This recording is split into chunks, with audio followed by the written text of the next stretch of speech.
अपना भेद कहो तुम मुझसे, बास तुम्हारा कौन लोक में, यहां आए तुम कौन मौज में, देश तुम्हारा कितनी दूर, खोजे सुलत न पावे मूर, मैं बिछुड़ी तुमसे कहो कैसे, देश पर आए आई जैसे, मेरा हाल भिन्न कर गाओ, देश अपना मोह लखाओ, मन तन संग पड़ी मैं कब से, दुख पाए बहुत तक मैं जब से, क्यों भूली मैं देश तुम्हारा, आज पड़ी परदेश निहारा, पाताल बसों की मृत्यु लोक में, स्वर्ग बसों की ब्रह्मलोक में, विष्णु लोक वैकुंठ धाम में, इंद्रपुरी या शिव मुकाम में, प्रकृति लोक या राम लोक में, और करें कि या तुम व्यापक सभी लोक में, चार खान चार आचार थोक में,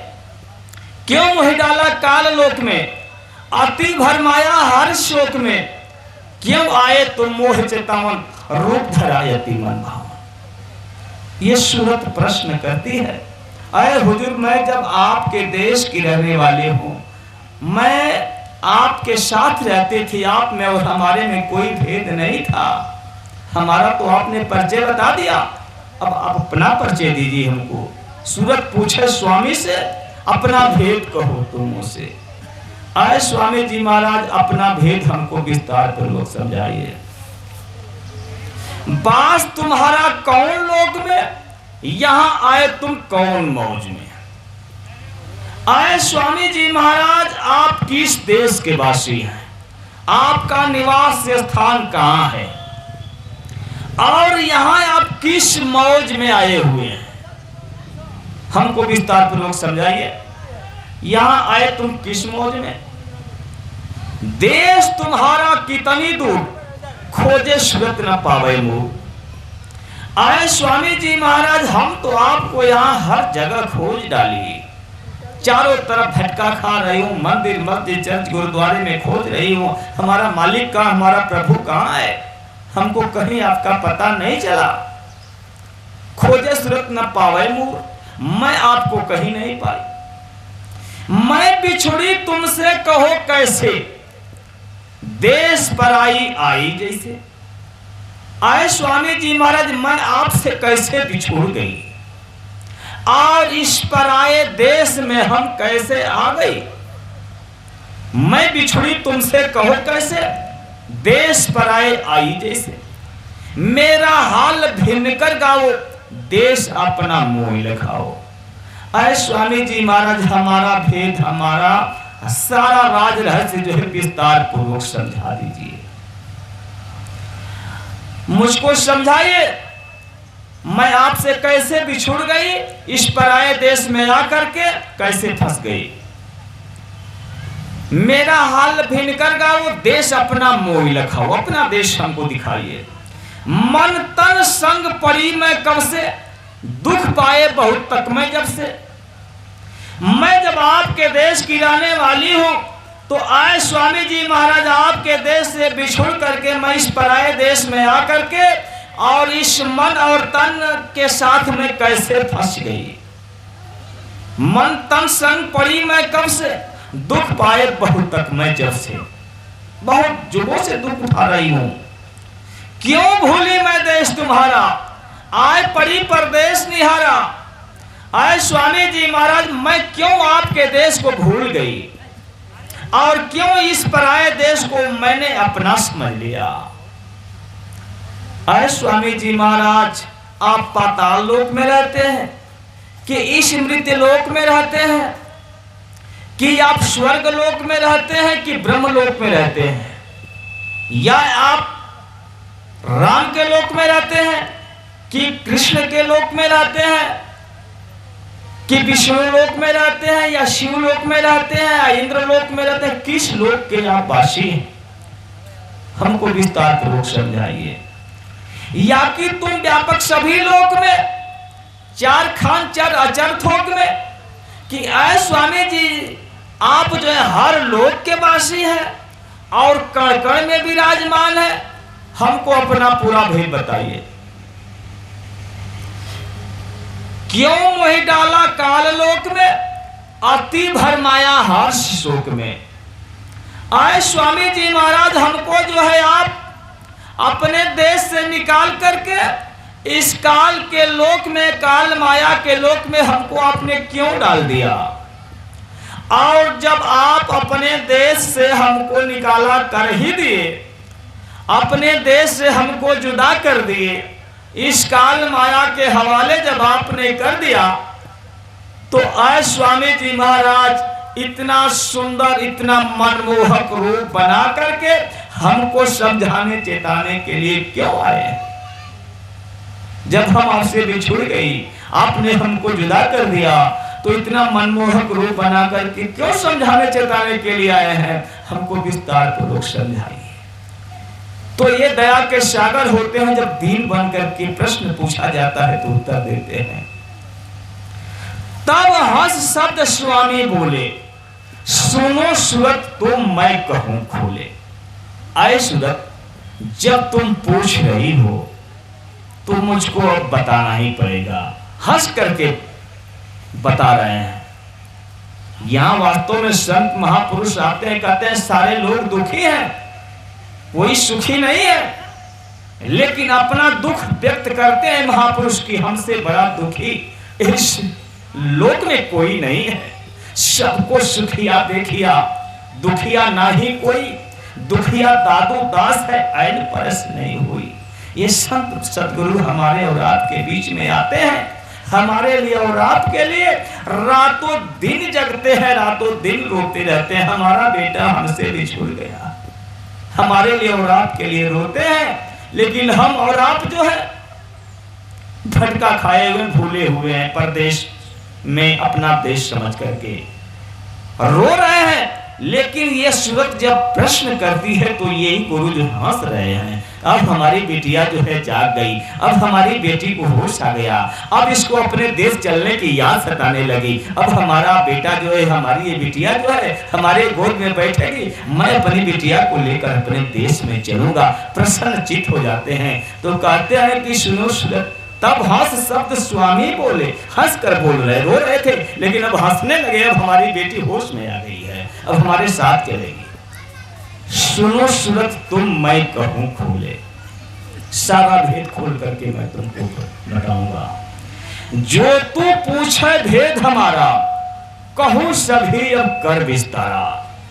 जब तुम पूछ रही हो तो मैं अपना भेद और तुम्हारा भेद विस्तार पूर्वक समझाऊंगा। अपना भेद बता रही, मैं हूं अगम अनाम अमाया, रहूं मौज में अधर समाया। मेरा भेद न कोई पावे, मैं ही कहूं तो कहन में आवे। प्रथम अगम रूप में धारा, दूसर अलग पुरुष हुआ न्यारा। तीसर सतपुरुष मैं भया, सतलोक मैं ही रच लिया। इन तीनों में मेरा रूप, यहां से उतरी कला अनूप। यहां तक निष्कर मुझको जानो, पूर्ण रूप मुझे पहचानो। अंश दो सतपुरुष निकारी, ज्योत निरंजन नाम धरारी। यह दो कला उतर कर आई, झझरी दीप में आंख समाई। यहां बैठ त्रिलोकी रची, 5 तिल की धूम अब मची। आने ये संत सदगुरु जो है इस सूरत को समझा रहे हैं। वैसे तो इनका भेद कोई नहीं जानता, निराली है सतगुरु यह लीला तुम्हारी। समझ कौन सकता है महिमा तुम्हारी, जिसे जैसा चाहो बनाकर निकालो। सकल सृष्टि है नाट्यशाला तुम्हारी, नाट्यों में कभी जब तुम आते हो नायक, तो ले आती है मौज तुमको तुम्हारी। आने इनकी ये सृष्टि जो है एक नाटकशाला है और इनकी लीला जो है निराली है। स्वामी जी महाराज ने कहा बच्चा संत सदगुरु जो है सबके होते हैं और किसी के नहीं होते हैं। जैसे हम और आप इनके बच्चे हैं, उसी तरह से ये काल माया भी इनके बच्चे हैं। तो कहते हैं हमारा कोई नहीं है और हमारे सब हैं। तब गुरु महाराज ने अपना भेद खोला था। बच्चा हमारा तो कोई बेटा कोई बेटी नहीं है, हमारा कोई घर परिवार नहीं है, सांसारिक दृष्टि से देखा जाए तो हमारा कोई नहीं है, और आध्यात्मिक दृष्टि से अगर देखा जाए तो सब हमारे बच्चे हैं। ये स्वामी जी महाराज ने वेद खोला। तो उसी चीज को समझा रहे हैं कि मालिक की लीला जो है निराली है, उनकी लीला को कोई समझ नहीं सकता है। इस नाटकशाला में जब वो नायक बन करके आते हैं तो उनको कोई बुलाता नहीं है या उनको कोई जबरदस्ती भेजता नहीं है, ये तो अपने मौज में आ जाते हैं, मौज में आ करके और चले आते हैं। तो उसी चीज को समझाने कि मैं हूं अगम अनाम अमाया। देखा यहां भी गुरु महाराज ने बड़ा ही अपना रहस्यमय ढंग से भेद खोला। ये हमारे और आपके बीच में मानव के रूप में आकर के नामदान दे रहे हैं। स्वामी जी महाराज ये नहीं कहते हैं कि मैं हूं, मैं था अगम अनाम माया। वर्तमान समय की बात कर रहे हैं, यहाँ तो मानव शरीर में है, लेकिन कल मैं हूं अगम अनाम माया। मैं यहाँ दिखाई दे रहा हूं, लेकिन मैं वहां का वासी हूं, वहां रहता हूं, हर पल रहता हूं। मैं हूं अगम, जहां किसी प्रकार का गम नहीं। अनाम अने वो अनामी महाप्रभु, वहां माया भी नहीं पहुंच सकती। मैं हूं अगम अनाम अमाया, रहूं मौज में अधर समाया। आने अधर माने आकाश मंडल में ही मौज में वो समाये हुए हैं, वहां हर पल विराजमान है। वहां से हमको और आपको आकर के समझा रहे हैं। गोस्वामी जी महाराज भी समझा रहे थे। उनकी एक शिष्या थी, जब वो कह रहे थे कि रहु रे विदेह देह दर्शाओ, आने वो कह रहे लिखे थे। शिष्या पूछ बैठी कि आप लिखे हैं कि मैं हूं विदेह रे देह दर्शाओ, आने आप जो इस देह में दिखाई दे रहे हैं और आप कह रहे हैं कि विदेह रहता हूं, क्या मतलब इसका? तो गोस्वामी जी महाराज ने कहा जरा हमारे हाथ को पकड़। तो हाथ को जब पकड़ने जा रहे तो आप इधर दिखाई दे रहे, उधर जा रहे तो इधर दिखाई दे रहे। यही तो लिखा, यहाँ मैं तुम्हारे सामने खड़ा हूं, मैं यहाँ का वासी नहीं हूं, यहाँ नहीं रहता हूं। मैं हूं अगम अनाम माया, रहूं मौज में अधर समाया। मेरा भेद न कोई पावे, मैं ही कहूं तो कहन में आवे। करे हमारा भेद कोई नहीं समझ सकता। यहां देवी देवता भी नहीं समझ पाएंगे, ब्रह्मा विष्णु महेश भी नहीं समझ पाएंगे, ईश्वर ब्रह्म परब्रह्म महाकाल पुरुष भी नहीं समझ पाएंगे। मेरा भेद न कोई पावे, मैं ही कहूं तो कहने आवे। अगर मैं मौज में आकर के अपना राज खोल दूं, अपना रहस्य उजागर कर दूं, तब तो लोग समझ जाएंगे। अगर मैं मौज में नहीं आया, नहीं बताऊंगा तो नहीं समझूंगा, नहीं कोई समझ पाएगा। वैसे तो आज हमको हमारे और आपके बीच में स्वामी जी महाराज ने ऐसी लीला कर दिया, लोग जगह जगह फंस गए। ये गुरु महाराज है, ये उत्तराधिकारी, ये उत्तराधिकारी, ये स्वयं गुरु महाराज। अरे आप क्या समझेंगे जब वो कह रहे कि मेरा भेद न कोई पावे, मैं ही कहूं तो कहन में आवे। आप क्या होते हैं उनको समझने वाले? गोस्वामी जी महाराज ने लिखा, जो कोई कहे हम संत को चिन्हना, गोस्वामी दोनों हाथ कान पर देना। अरे तू पागल है, तेरी बात हमको नहीं सुनना है, क्या आप गुरु महाराज को समझेंगे? तो ये भेद कह रहे हैं कि मैं हूं अगम अनाम माया, रहूं मौज में अधर समाया। मेरा भेद न कोई पावे, मैं ही कहूं तो कहन में आवे। प्रथम आगम रूप में धारा। देखा यहां राज रहस्य की बात स्वामी जी महाराज ने कहा। रामचरितमानस के अंदर गोस्वामी जी महाराज ने लिखा, एक अनीह अरूप नामा, आज सचिदानंद प्रभु धामा, व्यापक विश्व रूप भगवाना, ते ही धरि देह रचित कृतनामा।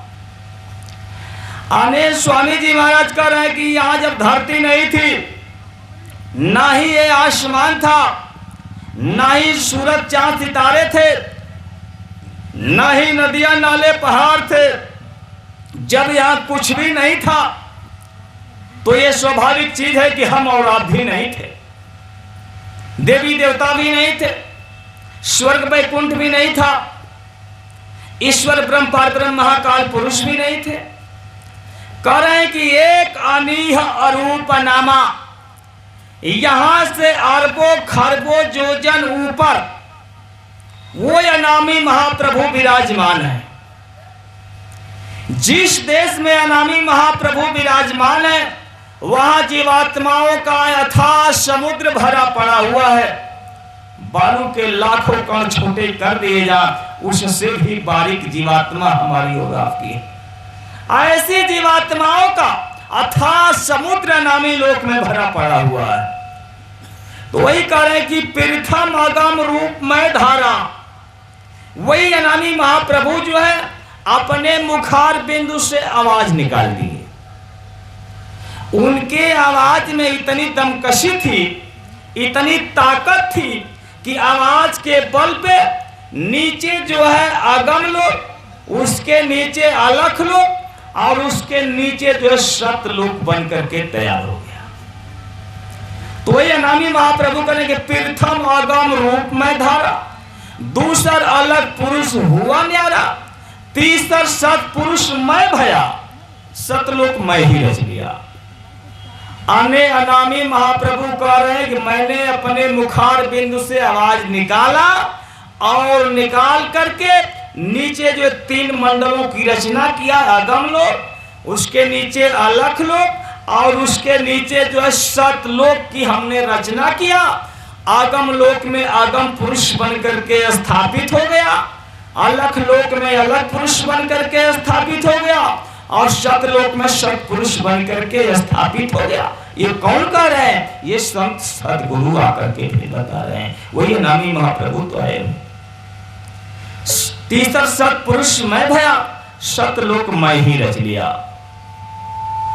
इन तीनों में मेरा रूप, यहां से उतरी कला अनूप, यहां तक निचकर मुझको जानो, पूर्ण रूप मुझे पहचानो। आने कह रहे हैं कि इन तीनों में, आने आगम लोक में, अलख लोक में और सतलोक में, अनामी महाप्रभु कह रहे हैं कि इन तीनों में मेरा ही रूप है, इन तीनों में मेरा रूप। अब यहां से उतरी कलायनु, आने सतपुरुष मालिक की मौज होती है, अपने मुखार बिंदु से आवाज निकाल दे और वहां से अनूप रचना हुई जिसकी कोई उपमा नहीं कर सकता। आने अनंतों ब्रह्मांड और अनंतों लोक बन करके आवाज के बल पे नीचे तैयार हो गए।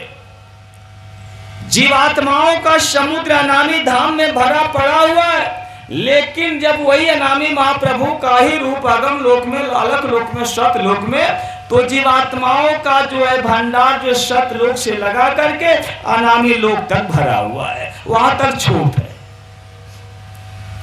अब सतपुरुष मालिक की जब मौज हुई, नीचे अनंतों ब्रह्मांड अनंतों लोक बन करके तैयार हो गए, तब सतपुरुष मालिक ने जितनी जीवात्माएं थी उस समुद्र में निचली सतह की जो जीवात्माएं थी उनसे कहा कि देखो मैं यहां जो है सारी नीचे रचना कर दिया हूं, सारे मसाले उतार दिया हूं, आने मैं यहां का कूड़ा कचरा जो था मैंने फेंक दिया है। 16 जीवात्माओं को हुक्म देते हैं, जरा तुम लोग जा करके देखो मैं कितनी सुंदर रचना नीचे कर दिया, बहुत बढ़िया बढ़िया ब्रह्मांड रचना की है। ये 16 पुत्र हुक्म को पा करके रोने लगे। जब रोने लगे तो ये मालिक जो है इनको दया आई, कहे कि जाओ तुम लोग यहां से, मैं तुमको फेंकेंगे नहीं, नाम की डोरी पे उतारेंगे, शब्द की धार पे उतारेंगे और 16 मुकाम बना देंगे, 16 स्थान बना देंगे, उस नाम की डोरी में गांठ दे देंगे, जा करके अपने अपने स्थान पे तुम लोग जो है बैठ जाओ। ये 16 जीवात्माएं जो है पिता के हुक्म को पा करके नाम की डोरी के सहारे नीचे चली आई, अपने अपने मुकामों पे बैठ गई। जब ऊपर जाने के लिए सोचने लगी ये 16 जीवात्माएं, तो मालिक ने आने के लिए रास्ता दिया था, जाने के लिए रास्ता नहीं दिया था।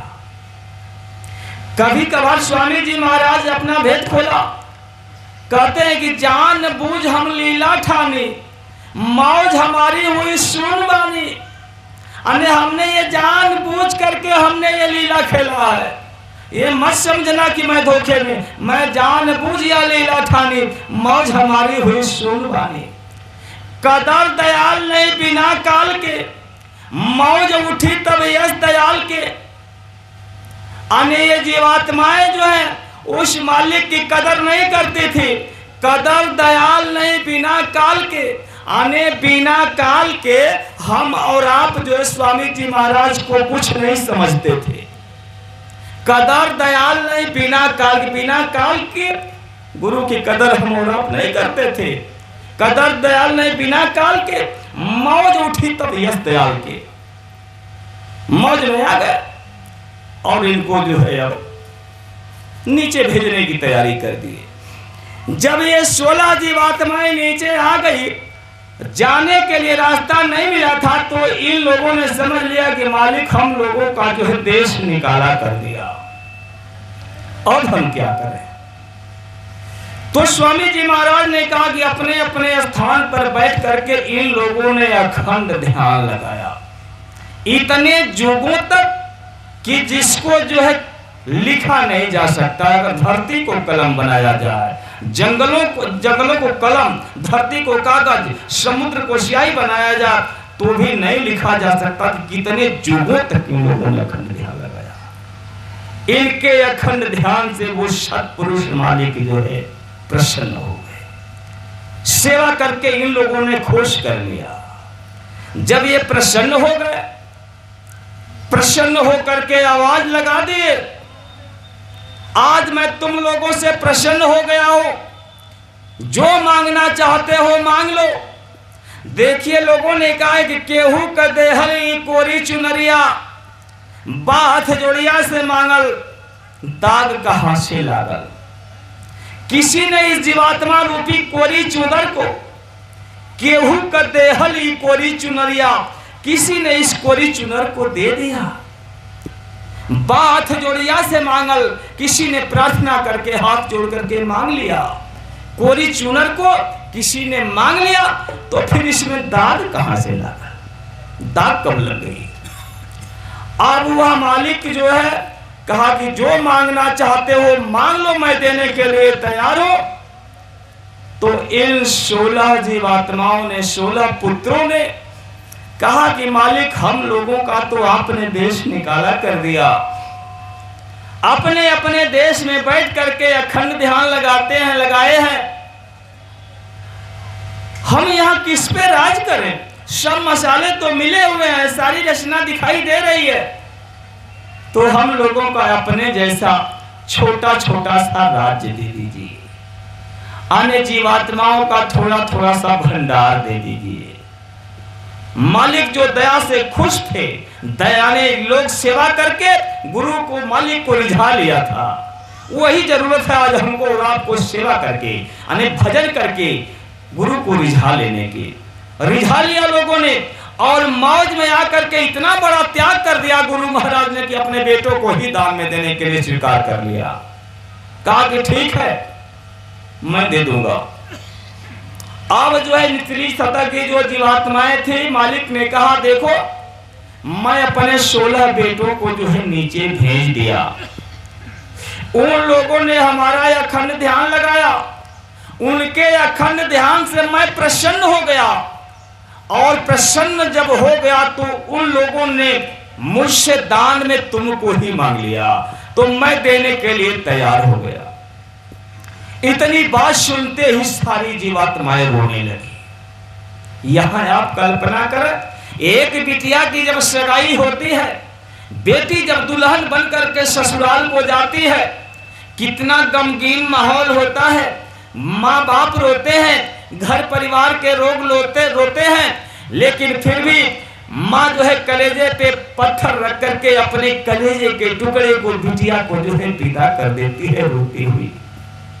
और यह मालिक इतनी जीवात्माओं को देने के लिए स्वीकार कर लिया। सारी जीवात्माएं जब रोने लगी तो इस मालिक का कलेजा भी फटने लगा। कहा ये बेटी हमने तो तुमको दान में दे दिया, लेकिन उन लोगों ने हमसे तुम लोगों को मांग लिया, वो हमारे देश में नहीं आ सकते, लेकिन तुम लोग जो है नाम की डोरी से तुमको उतारेंगे। नाम की डोरी को पकड़ी रहना, छोड़ना मत। जब चाहे तब आना और जब चाहे तब जाना। ये वादा करा करके आखिरकार सत्पुरुष मालिक ने अपने कलेजे पे पत्थर रख करके हमको और आपको जो है उस समुद्र से एक एक घड़ा निकाल करके देने के लिए तैयारी कर लिए। हमारा और आपका दुर्भाग्य था उस समुद्र से एक घड़ा निकाला जाए, क्या फर्क पड़ सकता है। लेकिन उसी घड़े के अंतर्गत हम और आप आ गए। अब देखा ये 16 पुत्र जो है इनको जब एक एक घड़ा मिल गया, मिलने से पहले सत्पुरुष मालिक ने इकरारनामा करवाया। देखो तुम लोग जो है सेवा करके हमको अपने वश में कर लिया, तुम लोगों ने हमारी बेटियों को मांग लिया, मैं दे रहा हूं, लेकिन जब तुम इनको मारोगे काटोगे तो मैं तुमसे छीन लूंगा। ये 16 पुत्र वादा किए, हाँ हुजूर हम इनको मारेंगे काटेंगे नहीं, इनको सताएंगे नहीं, जब मारेंगे काटेंगे तो आप जो है छीन लीजिएगा, लेकिन हमको भी आप वादा कर दीजिए कि आप जो है कभी भी यहां आकर के चमत्कार दिखा करके इनको नहीं ले जाएंगे। कहे कि ठीक है चमत्कार दिखा करके नहीं ले जाएंगे, समझा बुझा करके ले जाएंगे ना। कई लोगों के हाथ समझा बुझा करके आप ले जाइए, आपके बच्चों को जो मान जाए उसको लेकर के चले जाइए। और दूसरी चीज क्या है मालिक, ये वादा कर दीजिए कि हम इनको जिस जोनी में रखें वहां ये प्रसन्न रहे। आने देखा जैसे कौवा है या गीदड़ है, कोई है पक्षी हो जानवर हो, किसी को आप मारना चाहेंगे तो मरना नहीं चाहता, वही वो मस्त है। तो कह रहे हैं कि वो जहां रहे वहां मस्त रहे, प्रसन्न रहे। कहे कि चलिए ठीक है।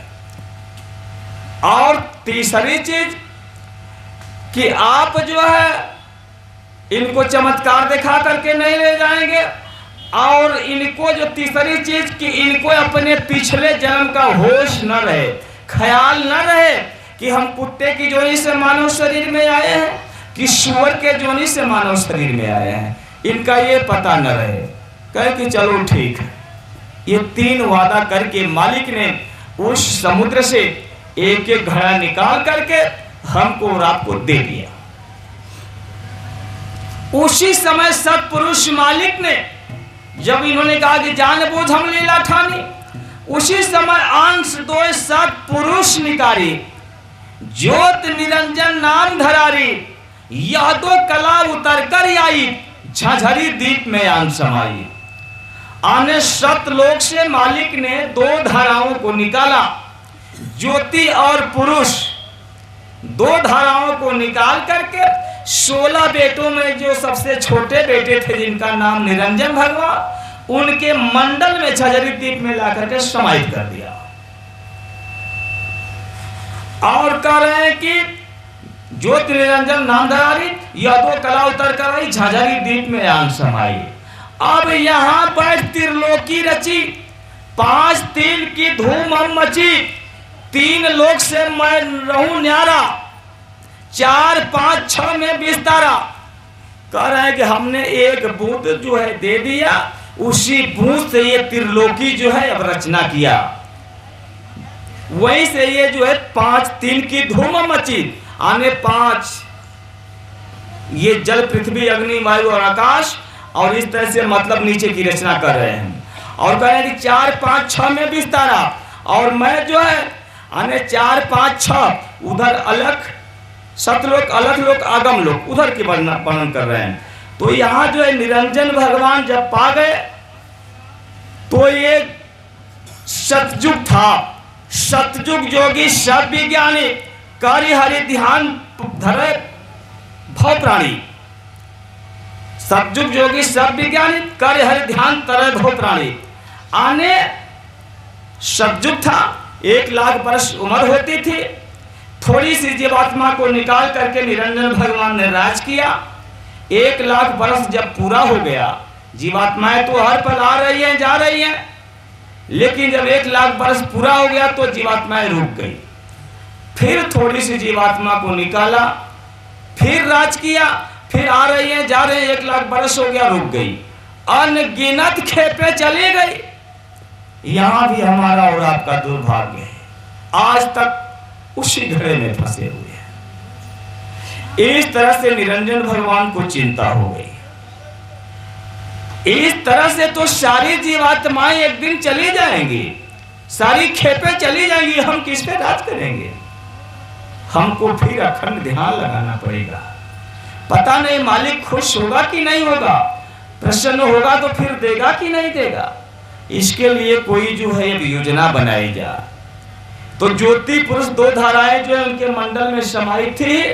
निरंजन भगवान अपनी शक्ति के द्वारा आद्या मां शक्ति को प्रकट किया और कहा कि देखो तुम 3 बेटों को पैदा करना, जब 3 बेटे पैदा हो जाए तो उनसे कहना वो प्रचार करें, हम ब्रह्मा के रूप हैं, विष्णु के रूप, हम शंकर के रूप, हमारा पता उनको मत बताना। देखा कितनी बारीकी से हमको और आपको फंसाया जा रहा है, कितनी बारीकी से इस कोरी चुनर में दाग लगाई जा रही है। निरंजन भगवान अपनी अर्धांगिनी, अपनी धर्म पत्नी से कह रहे कि तू 3 बेटों को पैदा कर, वो प्रचार करें, हमारा पता उनको मत बताना, अने हमारे बेटों को हमारा पता ना चले कि हमारे पिताजी कौन है। 50,000 बरस तक जो है पैदा हो जाने के बाद हमें जब ब्रह्मा विष्णु महेश आद्या मां शक्ति के द्वारा जब पैदा हुए, तुरंत शोर मचाने लगे, हम ब्रह्मा के रूप हैं, हम विष्णु के रूप, हम शंकर के रूप। तब तक आद्या मां शक्ति ने हुक्म दे दिया, ठहरो, चले जाओ, अखंड ध्यान लगाओ। अगर मां हुक्म न देती तो सतयुग था, चले जाते तो पिता का पता मालूम हो जाता, तो ये रचना नहीं हो पाती, अने हम और आप नहीं फंसाए जाते, अने इस कोरी चुनर में दाग नहीं लग पाती। इसलिए आदेश दे दी, चले जाओ, अखंड ध्यान पे बैठो। 50,000 बरस तक इन लोगों ने जब अखंड ध्यान लगाया, तब निरंजन भगवान ऊपर से आवाज दिए, तुम लोग मेरी आवाज को सुन रहे हो? विष्णु जी और शंकर जी को कुछ पता नहीं चला। ब्रह्मा जी ने कहा कि हाँ मैं आपकी आवाज को सुन रहा हूं, अच्छी तरह से समझ रहे हो? कहे हाँ मैं समझ रहा हूं। कहे कि तब नोट करो। वही निरंजन भगवान बोलने लगे और ब्रह्मा जी नोट करने लगे। 1 लाख श्लोक उन्होंने बोला और 1 लाख श्लोक इन्होंने नोट किया। और वही जो है कर्म कांड, ज्ञान कांड, उपासना कांड, यही जो है उसमें बना दिया गया। अब जो है नियम बनाया गया। उस वेद पुराण शास्त्र में क्या लिखा गया? स्वामी जी महाराज ने कहा क्या सत्य है, क्या असत्य है, क्या झूठ, क्या सत्य, क्या पाप, क्या पुण्य, क्या हिंसा, क्या अहिंसा, यही सब लिख करके भर दिया गया। और उसी समय जो है नियम बना दिया गया। 10,000 बरस तक प्रचार करवाया कि अब प्रचार कर दो। अब तक तो तुम मालिक के देश में आते जाते थे, लेकिन अब हमारे देश की जो है कानून बन गई, विधान बन गया। अच्छा कर्म करोगे तो ब्याज लगा करके वसूल करेंगे, बुरा कर्म करोगे तो भी ब्याज लगा करके वसूल करेंगे। उसी समय अच्छे कर्म करने वालों के लिए स्वर्ग वैकुंठ बना दिया गया, बुरे कर्म करने वालों के लिए जो है 84 लाख जोनियां और ये नरक बना दिए गए। यही आजादी हमारे लिए और आपके लिए काल बनी और हम और आप जो है फंसा लिए गए। तब संत महापुरुष जो है अब इस भेद को देखा, क्योंकि उसी समय जब वो मालिक ने 16 बेटों को उतारा, इन जीवात्माओं को दान में दिया, उसी समय गुप्त संत लगा दिए थे सत्पुरुष मालिक ने कि नीचे जाओ और ये छिप करके सारा भेद हमको लेते देते रहना कि इन जीवों को मारा काटा तो नहीं ले जा रहा है। यही गुप्त संत जब जा करके जब वहां बताए कि मालिक जीवों को मारा काटा जा रहा है, तब वह मालिक जो है मौज में आकर के कबीर साहब के रूप में ऐलान कर दिया, जाओ और खुलेआम प्रचार प्रसार करके जीवों को समझा कर लाओ। ये भेद खुला। जब से ये अरबों खरबों युग बीत गए, तब से लेकर के कबीर साहब से पहले तक उस अनामी धाम तक आने जाने का रास्ता जो था नहीं खुला था, कबीर साहब ने आकर के खुला। और उसके बाद जो है स्वामी जी महाराज तक कोई ऐसा महापुरुष नहीं हुआ जो कि इतने करोड़ जीवों को नामदान दिया हो। 25 लाख कुछ हजार जीवों को नामदान जो है सावन सिंह जी महाराज ने दिया था, जो सबसे बड़ा इतिहास था। लेकिन वो सारा इतिहास जो है स्वामी जी महाराज के सामने धराशायी हो गया। ये आकर के करोड़ों जीवों को एक ही साथ नाम की दौलत लुटा दिया। आखिर ये दौलत कैसे इनको मिल गई? दादा गुरु महाराज जो है देखें, स्वामी जी महाराज को ये नाम दान देने का अधिकार दिया, जीवों को समझाने का जो है भंडार सौंप दिया। लेकिन देखें गुरु और शिष्य की मर्यादा, गुरु शिष्य की कितनी मर्यादा रखते हैं और शिष्य गुरु की कितनी मर्यादा रखते हैं। आने दादा गुरु महाराज जो है एक बार अपने आश्रम में अपने घर पे